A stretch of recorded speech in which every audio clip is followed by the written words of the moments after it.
Wow. This is thrilling. I'm so excited to be here, and I'm totally blind. I can't see anybody, but I'm sure you're all smiling and happy out there. I graduated from BYU Idaho 20 years ago this year. And this is so fun to be back and to see the changes that have occurred on the campus, to see the technology in the classrooms, to see how nice everything is, to see the landscaping. It's just thrilling to be here with you. My heart is here. I love this school.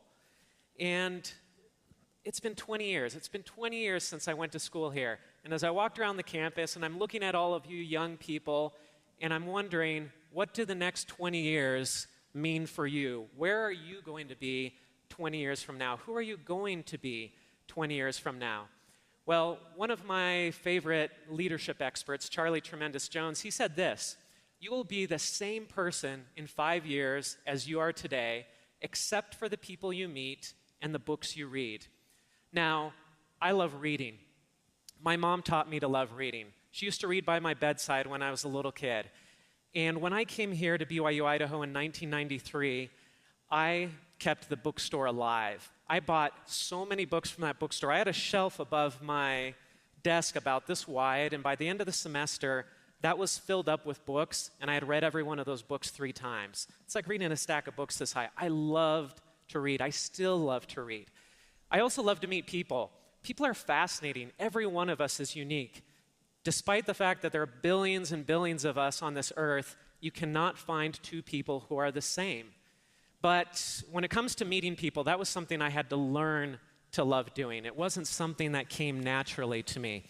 So, see, when I was here, there was no social media. There was no Facebook. There was no Instagram. There was no Twitter. I didn't even have email. There was no email. Nobody had email when I was here back in 1993. If I wanted to meet someone, I actually had to go meet someone. Handshakes, eye contact, so awkward. So it was a difficult time. You guys have all sorts of opportunities with this technology that make it so easy to meet new people and form meaningful relationships. Sure, it's also easy to form meaningless relationships, but that's a choice. So when it comes to networking and making these relationships, there are technologies today that are going to change the way that we communicate. Let's look at the future. And if you want to be the next Mark Zuckerberg, then listen closely. Let's talk about the ultimate social network. So the ultimate social network has 4 features or characteristics. So number 1, everyone is on it. Number 2, everything gets shared. Number 3, everything is shared instantly. And number 4 is there's perfect communication, no misunderstandings. So this is what the ultimate social network looks like. So if this sounds a little bit scary, think about other organizations or governments that might want to keep things secret. Think about how scared they are about the ultimate social network. But the ultimate social network is coming. It's coming because we as human beings deeply crave this kind of connection with others. And so as we look to the future, we are going to see social networks adopting more and more these 4 characteristics or these four features. And if you create a social network that incorporates some or all to some degree of these 4 features, you're going to be the next Mark Zuckerberg. Now, this is kind of scary stuff, right? I mean, we don't like to think about everything being shared, everything being out there, but it's coming. It's coming for sure. And the governments, of course, they don't like this because they don't like, whatsoever ye have spoken in darkness shall be heard in the light, and that which ye have spoken in the ear and closets shall be proclaimed upon the housetops. That sounds pretty scary if you're trying to keep stuff secret, but it's coming, it's irresistible, it's going to come. Because God's already told us. He said, this earth and its sanctified and immortal state will be made like unto crystal, and will be a Urim and Thummim to the inhabitants who dwell thereon, whereby all things will be manifest to those who dwell on it. So, sounds scary, or does it sound exciting to you? Well, regardless, it's going to come. We're going to know everything. So, when it comes to social networking, Some people think that, well, networking, when they say they hate networking, this is what they're thinking about. Can any of you relate to this? Has this ever been you? This has been me. Well, sort of. But I was the guy who was sitting on the wall during the dances, and nobody would ask me to dance. I don't know why that is, but I didn't get asked to dance much. So people hate networking because they think it looks like this, or they might think that networking looks like this. And again, I hate this kind of networking myself. I'm kind of an antisocial guy. I go to events like this, I hang out in the corner, I wish somebody would come talk to me, but it's tough for me. I don't have that ease of going and talking to people and just networking this way. But networking is changing, and it's now easier than ever to make connections and to form meaningful relationships. So let's fast forward a little bit for me. Really awkward for me to network, but today, fast forward a little bit from the way I used to be 20 years ago. And actually, a little bit of a story here. Let's get back to this networking and how awkward it is. So when I was a kid, I was painfully shy. I didn't kiss a girl till I was 22. I had mission buddies who had kids by the time they were 22. When I was a teenager, I was not in any danger of getting into trouble with girls. It was not an issue for me. That was the least of my worries. So now let's fast forward to today. So today, I run an agency. It's called MWI, Digital Marketing Agency. We have offices around the world, in Hong Kong, in China, in the United States. And I've written over 200 articles for publications like Forbes, Mashable, TechCrunch, Time, and a bunch of others. I wrote a book last year called Chief Marketing Officers at Work. I interviewed 30 of the top executives in the world, chief marketing officers from companies like GE, PayPal, Spotify, Home Depot. I spoke at a TEDx event, and earlier this year I got to hang out on Richard Branson's private island in the Caribbean with all sorts of marketing executives. I'm not saying any of this stuff to brag. What I'm saying is, regardless of the accomplishments, or whatever the accomplishments are that I've achieved, whatever anybody else has achieved in this life, the opportunities for you young people are going to be so much greater, but only if you learn how to network. Because guess what? Of all the things that I've accomplished in my life, I didn't do any of this by myself. Anything that I've accomplished was the result of one or more relationships that I had with other people. There's no such thing as a self-made man. You can't get anything done by yourself in this life. There's no such thing like a self-made man any more than there is a self-made child. And if you think that there is such a thing as a self-made child, then you need to go take a biology course before you graduate. So if I've convinced you about some of the value of networking and what you can get from it, perhaps now you're thinking, well, but yeah, I hate networking though because it's all about getting, and I feel like I'm manipulating people, and I feel like it's selfish to network because I'm just trying to get stuff out of people.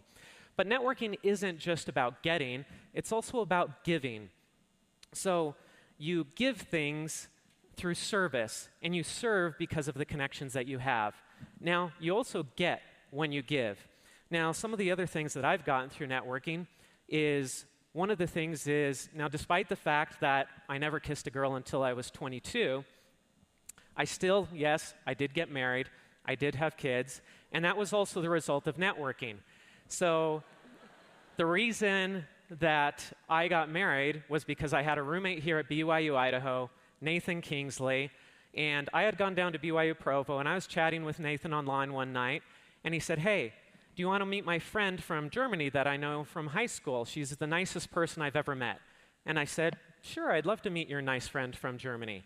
And he said to her, he said, do you want to meet my roommate from BYU Idaho? He's going to be a successful businessman someday and give a great talk on networking. So she thought I was here in Idaho. I thought she was in Germany. And we started chatting back and forth, and then we figured out, oh, actually, we're both in Provo. And as we were chatting, Nathan told her, he said, hey, that would be so cool if the two of you got married. Well, we were both in Provo. We thought that was a good idea, so we got married. So, raise of hands. How many of you are married or engaged? Okay, keep the hands up. How many of you are married or engaged because somebody introduced you to? Okay, still a lot of hands up, right? Don't disrespect networking. That's networking. That's the power of networking, right? All right, so there's my family. I have my family, my kids, because of networking. That's why we're here. But networking is not all about getting. It's also about giving. It's also about serving. Who serves the most in this world? God. Who's the most networked individual or being in the universe? That's God. How could God serve us if he didn't know us, if he didn't have that connection to each of us and all of us? What can we do if we're connected to a lot of people? We can serve more. We can give more. So if I've convinced you of the importance of networking, then let's get practical, let's get tactical. Let's talk about, let's talk about service a little bit more. So you might be saying, well, I'm not God, though. So how can I serve? What do I have to give? I'm just a young college student, right? Well, this could be my Chinese teacher. I live in China. I have a Chinese teacher. This is not my Chinese teacher, but he could be, because he actually knows more Chinese than I do. All you need to serve others is to know a little bit more than the person that you're serving, the person that you're talking to. So you might be surprised at how easy it is to serve others. A bear can run 35 miles an hour. If you and your friend are running through the forest away from a bear, how fast do you have to run to get away from that bear? Answer: faster than your friend. That's all it takes to be an expert. You just have to be a little bit ahead of somebody else, and you can be an expert. You can serve too. All right, so let's talk about 10 ways that shy students can become insanely well connected, not just for the getting, but also for the giving. So number 1, talk to your professors. Go to your professors at the beginning of each semester. Ask them these 3 questions. Number 1, what do you enjoy about teaching this class? Number 2, how do I get a good grade in this class? Number 3, how do I get the most out of this class? If you ask those 3 questions, that professor will remember you forever, because nobody does this. Nobody goes and talks to their professors. If you go and talk to your professors, you will get a better grade, guaranteed. You'll also get more out of that class, and also your professors will let you get away with murder, and they'll give you all sorts of favors and stuff. Trust me, I've been on academic warning. I know how this works. Number 2, play the student card. So you're out there, you want to contact professional people, you want to contact one of your heroes maybe out in the business world or in your field. Play that student card while you're still a student. People who have made it in life love to give advice to students. They love to talk to students. The day you graduate, everything changes. They're not as excited to talk to you. So as long as you're a student, play that student card well.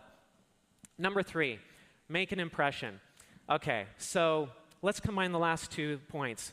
Play the student card, make an impression. When I was a student here at BYU Idaho, like I said, I didn't have many skills when it came to networking with the ladies, and I thought, well, who could I get dating advice from? Who do I really admire? And I looked at President Bednar, now Elder Bednar. He was the president at the time, and I thought, he seems like a great guy. I should go ask him for some dating advice. So I contacted his office. They gave me an appointment. I went in. I got a half hour's worth of dating advice from President Bednar. I played that student card. He had pity on me. He gave me some great advice, too. But I'm not going to give it to you right now. If you want that advice, you're going to have to shake my hand and make some eye contact. So now, I haven't talked to President Bednar in 20 years, but I guarantee you he would remember who I was. Not because I went and asked him for dating advice, but what happened a week after that, when he publicly humiliated me. I'm not even sure I should tell this story. Should I tell this story? All right. So, twist my arm. So, back in the days when I was a student here, we had devotional here in the Hart Auditorium. And President Bednar had a tradition at the beginning of each devotional. Some of the teachers here will remember this. This is back in the days when we actually carried scriptures around and we didn't have them on our smartphone. It was a big book thing. You know books, they're paper. And we had the scriptures on paper and we would carry them around because President Bednar challenged all the students to carry scriptures with them all the time and always have them with them. Well, at the beginning of devotional, he would lift up his scriptures and he would say, "Do you have them?" And everybody, all the students would raise their scriptures, and there they had their scriptures. They would show that they were carrying them around. At this particular devotional, we had a general authority, so this was packed in here, and they had overflow, and there were cameras. And I, for some reason, had not brought my scriptures, and for some reason, I chose to sit right there in the front row in the very middle. So here's President Bednar. Here's the markings for the podium. He's standing right here, and he says, "Do you have them?" And he holds up his scriptures. And I'm sitting there, and I'm thinking, I'm safe. He can't see me. The lights are blinding him. And what's he going to do? I mean, is he going to look down and see that I don't have my scriptures and call me out for it? I mean, come on. He wouldn't do that, right? He's standing up there, lifting his scriptures up, and all of a sudden, he looks down at me, and he points at me, and he says, "Where are yours?" And the whole auditorium erupts with laughter. And it seemed like about 10 minutes that he just stayed there pointing at me, and I'm shrinking in my seat, and I'm just, what do I say? What do I do? I thought about just running out the door. But I'm sitting there, and finally he says, "You better bring them next week." And he moves on. I don't recommend making an impression that way on somebody, but I guarantee President Bednar knows who I am, if I tell him that story. So make an impression. People will remember you. That's part of building your network. Find common interests. When I was a student at BYU, I wanted to interview David Neal, founder of JetBlue, successful entrepreneur. JetBlue was a new thing back then. I thought, how do I get in touch with this guy? I went to the JetBlue website. I found a contact us link. I sent an email to that. The hardest way to get in touch with the CEO of a company is just sending an email to the link on a website. But I did that, but in the first line of my email, I said, "I'm a BYU student. I would like to interview David Neeleman and talk to him about being a successful entrepreneur." Because I put BYU in there, it got flagged, it got to him. I got a half-hour interview with David Neeleman when I was a college student. Find those common interests and mention that when you're trying to do networking. Makes it easier. Get introductions from people that you know. It's easier to get an introduction from somebody than it is to just walk up to somebody and say, "Hey, I'm so-and-so, I'd like to meet you." Get an introduction from somebody that you know. And this is one of the most effective ways to get introductions by email, the SCFE. This is the self-contained forwardable email. It's hard to say, it's easy to do. What this means is when you ask somebody for an introduction by email, you send them an email that they can easily forward on to the person you want the introduction to. So the way it normally works is you say, "Hey, Bob, can you introduce me to Bill?" Bob responds and he says, "Yes, I will talk to Bill and I will see if he's willing to have an introduction." Bob emails Bill. Bob says, "Hey, Bill, I want to introduce you to my friend. Is that okay?" Bill responds. Bill says, "Yes, Bob, that is okay if you introduce us." And then Bob makes the introduction. That's a complicated process. Because it's complicated, oftentimes it breaks down and you never get the introduction. Instead, you do the self-contained forwardable email, and you put all the information in that email that you want the person to know that you're being introduced to, so that when you send it to your contact, he can take that email and just forward it on to his contact easily. One step, easy, done. You're more likely to get the introduction that way. Number 6, leverage existing connections. When I wrote the book, Chief Marketing Officers at Work, I wanted to interview all these people that I did not know. I didn't have connections to these people. But I had connections who had connections to these people. So for example, I wanted to interview Seth Farbman. He's the CMO of Spotify. How do I get in touch with the CMO of Spotify? I happened to have interviewed one of the employees of Spotify for a Forbes article a year before. I reached out to her. I said, "Hey, Sunita, would you be able to get an introduction to Seth Farbman for me? I want to include him in this book." Sunita reached out to Seth Farbman. Because she worked at Spotify, she was able to get me that connection with Seth. He got into the book. The rest is history. So leverage your existing connections. 7, create a project. A month ago, I was in Boston at a marketing conference. Normally, I go to these conferences, and it's awkward. I stand on the side. I wait for people to come introduce themselves to me. It's hard for me to just go out there and talk to people. So this time, I did something different. I created a project. I emailed all the speakers at this conference. I said, "Hey, I'm going to write an article for Mashable. I want you to be in it, giving me your top content marketing tip for 2017. I will find you at the event, and I'm going to get you on video delivering your tip, and then I'll put this in the article. When I got to that conference, everybody wanted to meet me. All the speakers were looking for me. If they couldn't find me, then when I found them, they were so happy to see me, and it was so easy to talk to them because I had a purpose. I wasn't just walking up to them and saying, hey, I'd like to talk to you because you're cool and I want to meet. I had a purpose. I had a project. It made it a lot easier to make that connection. Number 8, listen.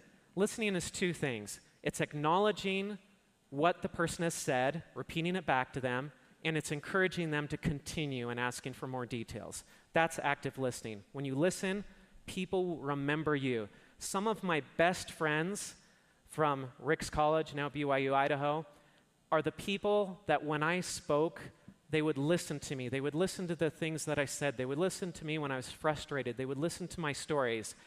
My heart goes out to those people who listened to all my stories back then because I was kind of talkative sometimes and I could ramble on a bit. But those people have a special place in my heart because they listened to me. The people who talk to me a lot, I don't remember those people so well. Listen, and you'll get better connections. Be humble.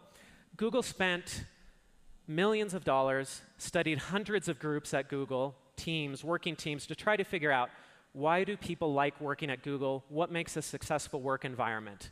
And what they found was nice people. That was the result of the study. Nice people make a company a great company. Humble people are nice people. Nobody likes to work with a proud jerk. So be humble. People will like you better. You'll build your network faster. Number 10, convey genuine appreciation. When somebody gives you something, the greatest gift that you can give in return is sincere gratitude. And number 10, there are a lot of, number 11, I threw a bonus tip in here. There are a lot of people that you would like to network with that are going to be too hard to reach. There are a lot of people you would like to network with who are even harder to reach because they're dead. There are a lot of great people who have lived before us, but you can network with these people. You network with the greats by reading their books. Great people can still be your mentors, even if they're not here anymore, because they've left their words, and they can still be your mentors. You can still network with them. You can still get great value from people, even if they're not here anymore, even if you can't reach out to them. Networking has blessed my life, not just because of what I've gotten from it, but because of the opportunities it's given me to serve. If you learn now to network as a student, starting today, starting right now, the next 20 years of your life are going to be incredible because the opportunities before you, because of technology, because of progress, because of knowledge spreading around the world, are incredible. And the opportunities you have will be so much greater than the opportunities that I had. And I hope you'll take advantage of that. Thank you.